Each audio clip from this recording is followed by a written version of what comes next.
Morning students. In our last session we have discussed about optical microscope as well as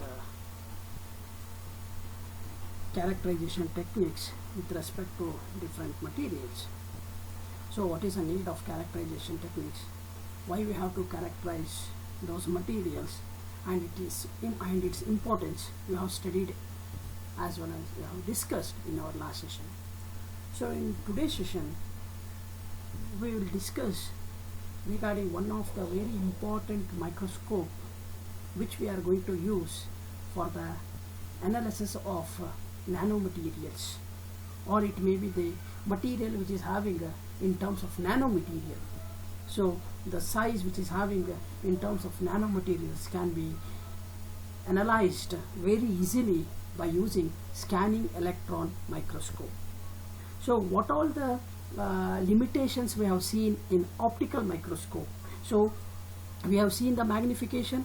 So the magnification, when we want to see the bigger images, the magnification has to be increased, so that when we make a bigger in size, then automatically the resolution decreases here. So the clarity goes on decreasing. So if the distance goes on increasing, the clarity goes on decreasing here. So that is what the phenomena we are having in these microscope. So in optical microscope we are having a magnification up to 400x or 1000x. In some of the advanced microscope, optical microscope, we can see 3000x. But the thing is, when we go for increasing its magnification, automatically we see the decrease in its clarity in terms of resolution. So the resolution goes on decreasing when we go for increasing its wavelength here. So the distance as well as the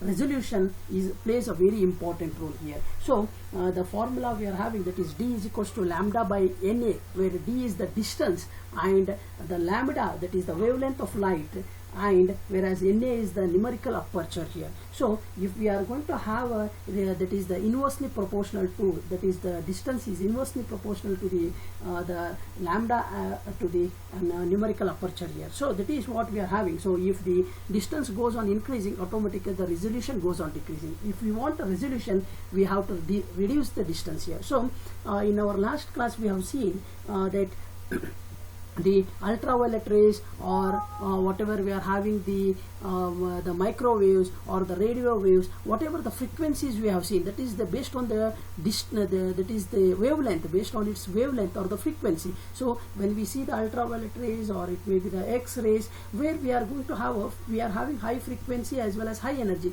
whereas the wavelength goes on decreasing here. So if we decrease the wavelength, automatically we get the more resolution. So in the same way, if we are having the more wavelength, if we are having a longer wavelength, automatically we are going to have, if we are having a more, that is the longer wavelength, automatically we are having a less resolution there. So that is what the phenomena we are having here. So the limitation with respect to optical microscope is where we can't go for the higher magnification as well as resolution when we want. So but here when we talk about the scanning electron microscope, so in scanning electron microscope we are having we can satisfy some of these limitations when we go for scanning electron microscope here. So this figure, the figure what we are going to see here, this figure which indicates the exact microscope, how exactly we are going to have in the inside the microscope. Inside the microscope we are going to see this the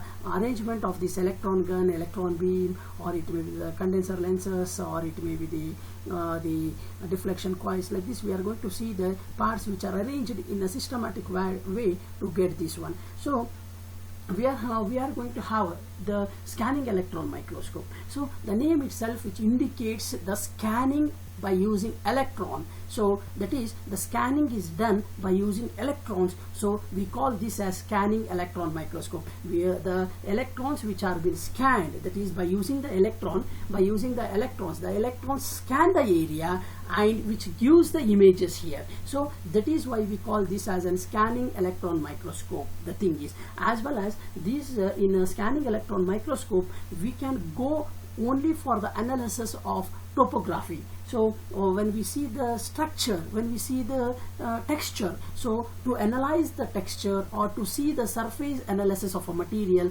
or we want to see the with respect to the surface, we can go by using the scanning electron microscope. So here we are going to have only with respect to the topography, or it may be the morphology study. So we can go for only the surface can be analyzed by using this scanning electron microscope here. So we can go for analysis of around 0.2 nanometer. So when we are having a 0.2 nanometer of wavelength, we can go for analyze by using this scanning electron microscope. So when we take an example of optical microscope, in optical microscope we can go for analyzing only with respect to 500 nanometer. So when we are having a 500 nanometer, we can analyze, but when it comes to 0.2 nanometer, we cannot analyze by using the optical microscope. At that time we go by using the scanning electron microscope here. So in the same way we are having, so in optical microscope we are going to use the glass lenses, or it may be the illuminated light, or it may be the LEDs or chromographic light.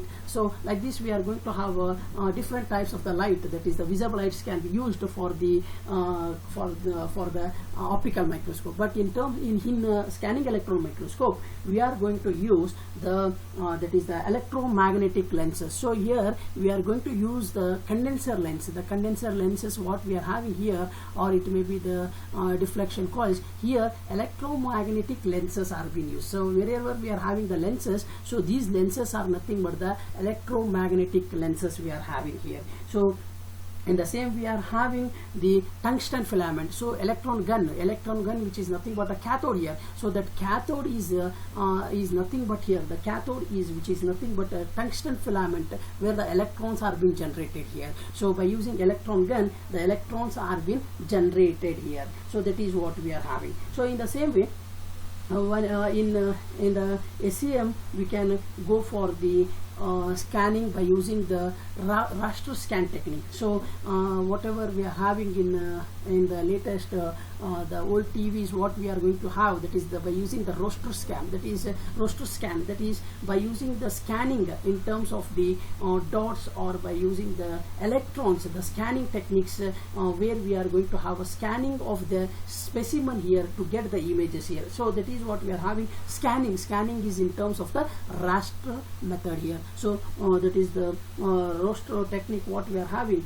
So based on that we are going to have scanning of these that is the electrons here. So raster scan detector we are having, where it detects the images here. So that is what we are having in the scanning electron microscope here. So in scanning electron microscope, where it produces images of a sample by scanning it with a focused beam of electrons. So by using a beam of electrons, it scans the specimen here. So the electrons whatever we are having here, it interacts with the atoms in the sample. So in the sample whatever we are going to place, we are having a sample there. So the sample which is where the electron interacts with the atoms in the sample, producing various signals that contain information about the samples, that is the surface topography and composition. Like this we can go for the analysis of this sample.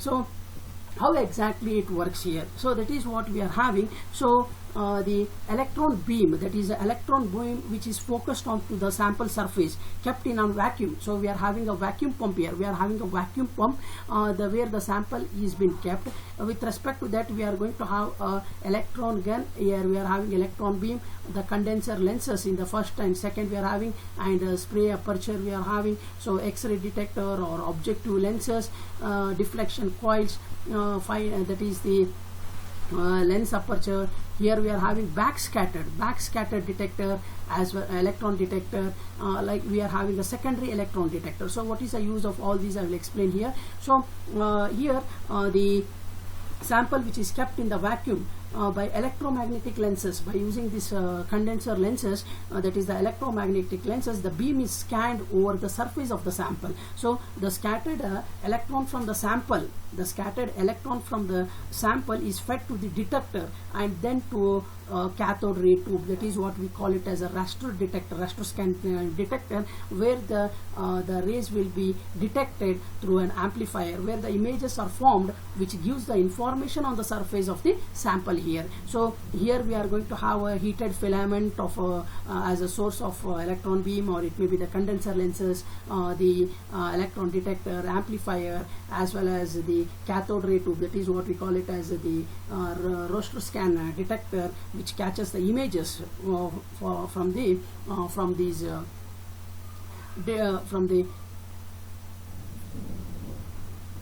images are being captured by using this forming electron for electronic devices. So this is what we are having with respect to the working. So I'll explain how exactly it works here. So in detail I'll go of explaining this one. So the electron beams which are being generated here due to the tungsten filament. It is having a tungsten filament and it is a cathode, and this cathode where it produces the electrons here. The electrons which are produced from this electron gun, which passes through the anode. So we are having an electron beam. So in here the electron beam we are having, there we are going to have an anode. So the anode, that is which is having a positively charged anode, where the electrons will be catched by this anode, and it sends these electrons towards the sample here. So the electrons will be catched by the anode, and the anode will send exactly the electrons to the sample. So we are having the condenser lenses,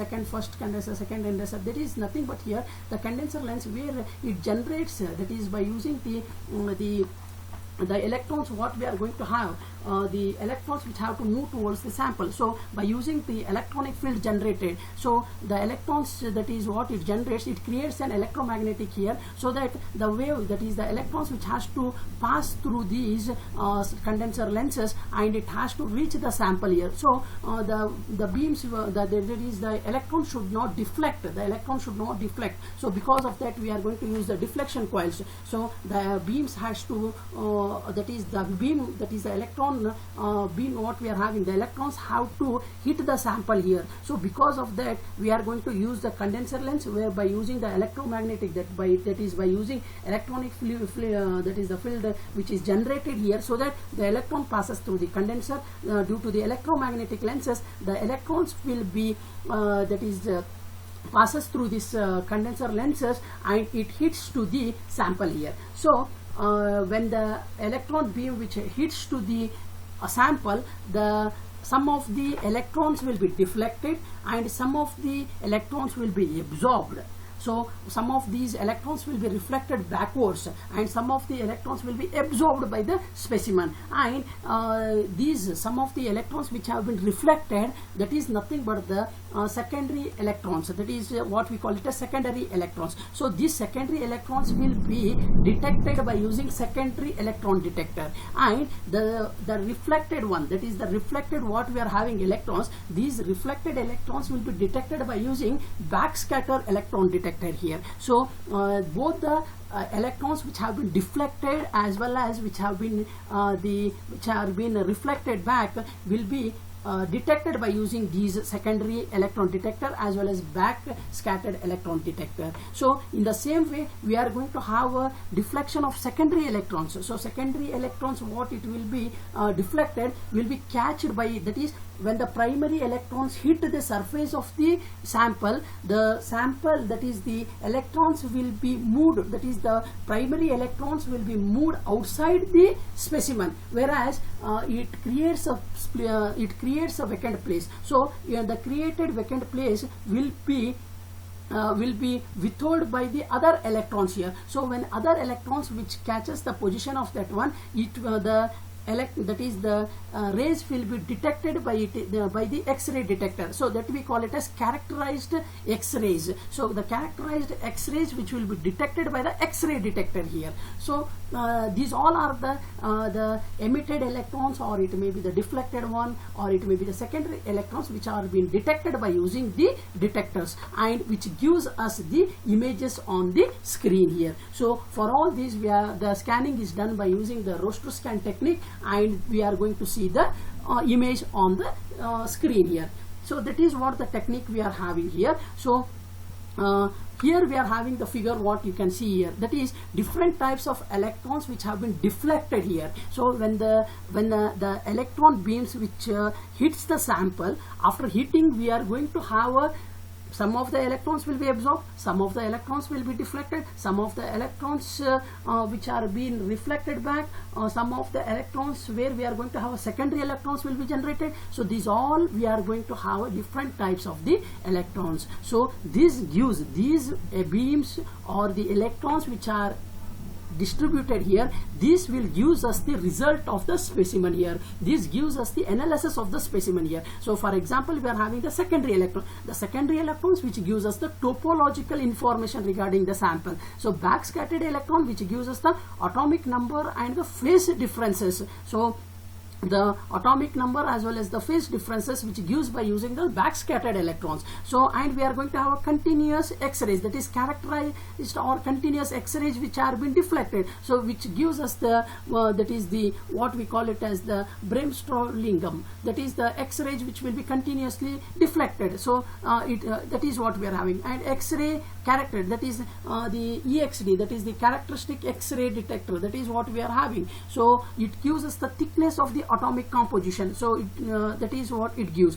In the same way, we are having the cathodal, that is the cathodoluminance, that is nothing but the electronic state information. So what are the electrons, how exactly the electrons are being placed in this, it gives us the result. So in the same way, we are having the transmitted electrons, that is the transmitted electrons which is nothing but the morphological information. So which these morphological information will be given by the transmission electron microscope, not by the scanning electron microscope. So that is what we are having. So in the same way, in inelastic scattering, inelastic scattering, that is what we are having, which is nothing but the composition and the bond state statics, what we are having, the bonding what it is having, that it gives. And the elastic scattering which gives us the structural analysis and the imaging, that is what we are having, the diffraction what we are having. So like this, the different electrons which have been deflected from the sample will gives us the different information regarding the sample, and this information will be collected by the detectors and the sensors, and which gives us the detailed imaging in the computer here. So when it is connected to the computers, the same data will be sent by using the detectors, that is by using the Rostroscan detector, where it detects all these and it gives us the result here. So that is what we are having with respect to the scanning electron microscope here. So with respect to this, I am having one little that is one of the video with respect to that is the animated video. I will explain with respect to that. You will come to know how exactly the electrons will be emitted from the sample. Okay. Okay. So this is the scanning electron microscope. In scanning electron microscope, we are having the column, we are having the specimen chamber and cover plate. So when we see this half portion of this one, at the bottom we are having the vacuum pump. At the bottom we are having the vacuum pump. We are having it is the specimen chamber where we are going to place the specimen here. So the specimen will be placed here. We are having the vacuum pump, that is nothing but it has to be airtight. So the whatever the portion we are having with respect to the scanning electron microscope, it has to be a tight contained one. The air should not enter here, and it is restricted and it is made as airtight container. So because of that, it will be having high vacuum pump we are going to use. The specimen stage it is, where we are going to place the specimen, and the specimen can be moved to and fro, up and down. So at all the axes we can go for rotating of this one, and we are going to place the specimen. So the specimen which is placed here, we are having a thermonic cathode. So thermonic cathode, that is nothing but electron gun. Due to the thermal irrigation, we are going to have electrons which are being generated by using the cathode here. So the electrons which are being generated, which will move towards the anode here. So anode, which is nothing but the positive, and it attracts towards the negative electrons, and the electrons will be captured by this anode.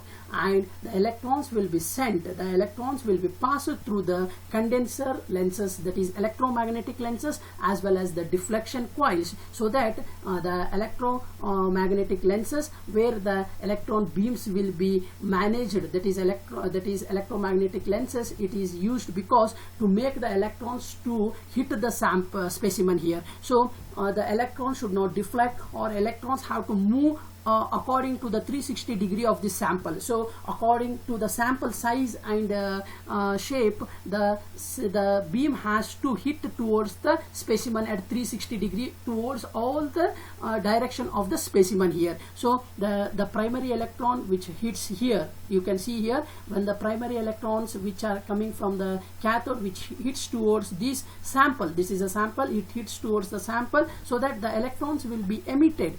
The electrons which have been generated by the specimen, which will be catched or which will be detected by using the detector here. So we are having the electromagnetic lenses we are having, where we are going to have a movement of that is the electrons which are being passed. We are having electromagnetic deflection coils, so the beam should not deflect anywhere, it has to hit towards the sample or the specimen all over 360 degree of this specimen. It should reach all the portion. The beam have to deflect or it has to reach the specimen, that is all around the 360 degree of this specimen here. So this deflection coil which is been attached to the raster scan generator, so the scanning is done by using this the beam. So it is connected to raster scan generator and a secondary electron detector. You can see the secondary electron detector, and it is the grip what it is having, that is the electrons which have been generated or deflected will be catched by using the secondary the electron detector. It catches these detectors. So you can see here the electrons which have been deflected that will be detected by using the secondary electron detector here. So which is sent to the computer, where we are going to have it is sent to the computer, where it gives us the images in the computer here. You can see here that yellow color indicates the line which indicates the movement of the data towards the computer, and we get the image here. That is what we are having with respect to this scanning electron microscope. It scans all the 360 degree of the specimen, and it gives us the result here. So different electrons which have been, some of the electrons which have been absorbed, some of the electrons which have been reflected back, and some of the electrons, that is where the primary electrons which generates the secondary electron, and these secondary electrons which are being generated will be detected by the secondary electron detector. So where we are going to get the images. So you can see here the images which are being generated in this way. In the computer we can see the generation with respect to this. So this is what the generation, that is the color which if we are having a color, then it indicates the electrons or the whatever the analysis we are going to have, the color indicates the portion, and if we are going to have a black, the black which indicates that there is no electrons there. So you can see here electron gun, the electron beam, that is the anode, magnetic lenses we are having, magnetic electromagnetic lenses, backscattered electron detector, secondary electron detector, and in the same way we are having the specimen here. So this is what we are having, and you can see the back scattered electrons, or it may be the secondary electrons, how exactly the secondary electrons are being generated. So that we see in the next animated video here. So the electrons which have been the electrons which hits, so you can see here the electrons which will be hit by the primary electron from the electron gun. What we are going to have, the electron which hits towards the electron of this specimen, the specimen when it hits towards the specimen, the movement of the atoms, the atoms which shift, that is nothing but the secondary electron. So the electron have been shift outside here from the sample. From the sample we are going to have a secondary electron. The secondary electron will be detected by the detector, and these electron, that is the inside cell will have less energy, whereas outside cell will have more energy. So the outside electron which is having the atom which is having more energy will be moved towards the inner cell, that is towards the inner cell. So the atoms which are having, or the molecules which are having at the second the circle, that is L, where it is having more energy, so it shifts towards the inner. So you can see here from the other we are going to have a movement. So when we see the movement of these atoms or molecules, so this gives us the X-ray characteristics here. So X-rays are nothing but the elemental, that is known characteristics of the sample here, the elemental which is known one, so which are been known, which will be detected by the X-ray characteristic, or by using X-ray detectors, it catches and it gives us the detailed composition of the elements or the material which have been used. That is what we are going to see here. That is what we are having with respect to SEM. So next I'll come to before going to application, we will see the what are the advantages with respect to the ACM technique here. So we are having the advantages with respect to the ACM. So when we see this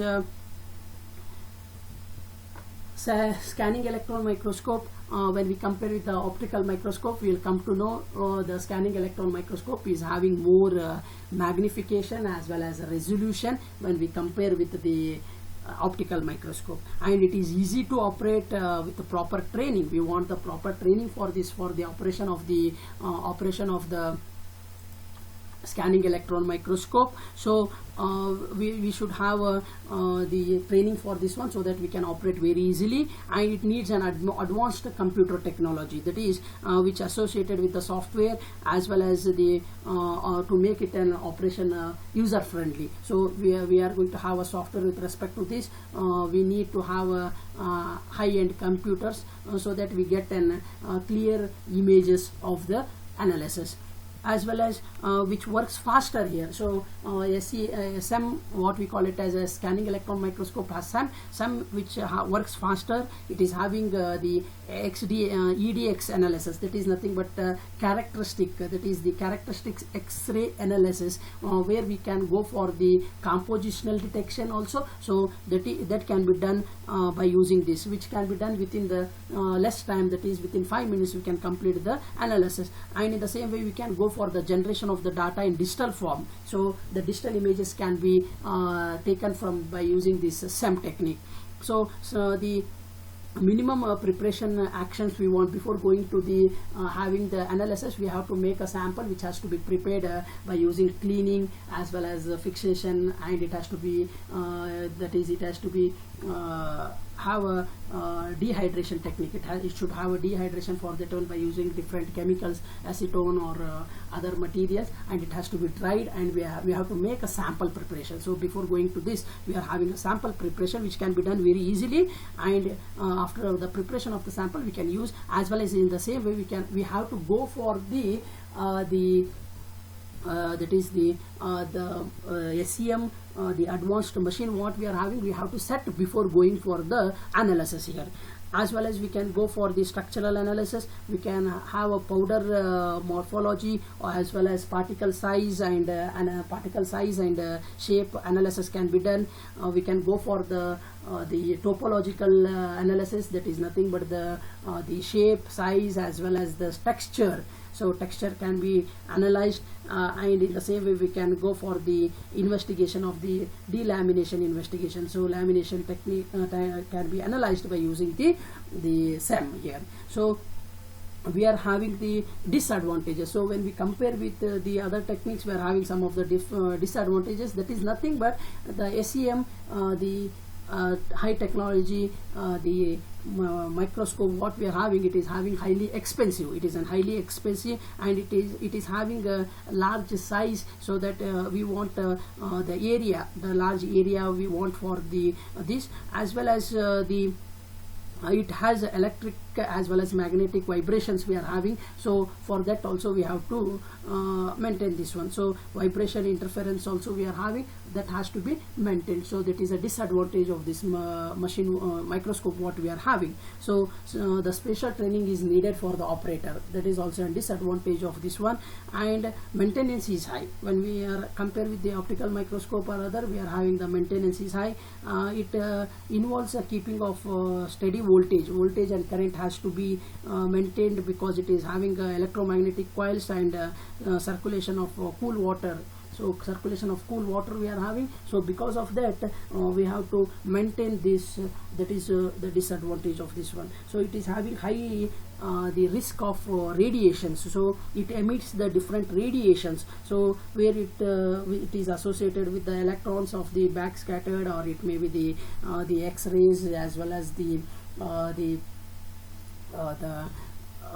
reflected electrons what we are having. So it is some of the risk of radiation we are having. We have to see this one. And with respect to this, we are having that is the experienced persons can hold this one, because we have to identify the morphology, or it may be the topography, and we have to analyze. So the knowledgeable experienced researchers can be able to identify, as well as the actual data, as well as the preparation skill. So for this preparation of the sample as well as the analysis, if we want to do, we should have a knowledge of that one. Then only we can go for the analysis as well as the preparation of sample and handling of the SEM microscope here. So that is what we are having some of the disadvantage with respect to the scanning electron microscope. So we are having the advantages as well as disadvantages. In the same way we are having application. So when we compare the application of this, I have already told. So we can go for the characteristic of the solid materials, as well as we can go for morphological, or we can go for the topological study, compositional. We can go for the analysis of the surface fractures, as well as microstructure. So like this we can go for the analysis of chemical compositions, as well as we can have a qualitative chemical analysis. We can analyze the crystalline structures, we can analyze the crystal structures, as well as the semiconductor inspections can be done. We can go for the research tool in field of life science, biology, or it may be the that is the metallurgy, medical, and forensic science. For all these we use the scanning electron microscope for the analysis purpose. So these are the advantages of scanning electron microscope. So this is what we had at today's session. So in the next session we will discuss about the transmission electron microscope. It is also one of the latest trends of using the microscope for the analysis. So these two microscope what I am going to explain, these are very, very important with respect to the analysis purpose. Thank you, students.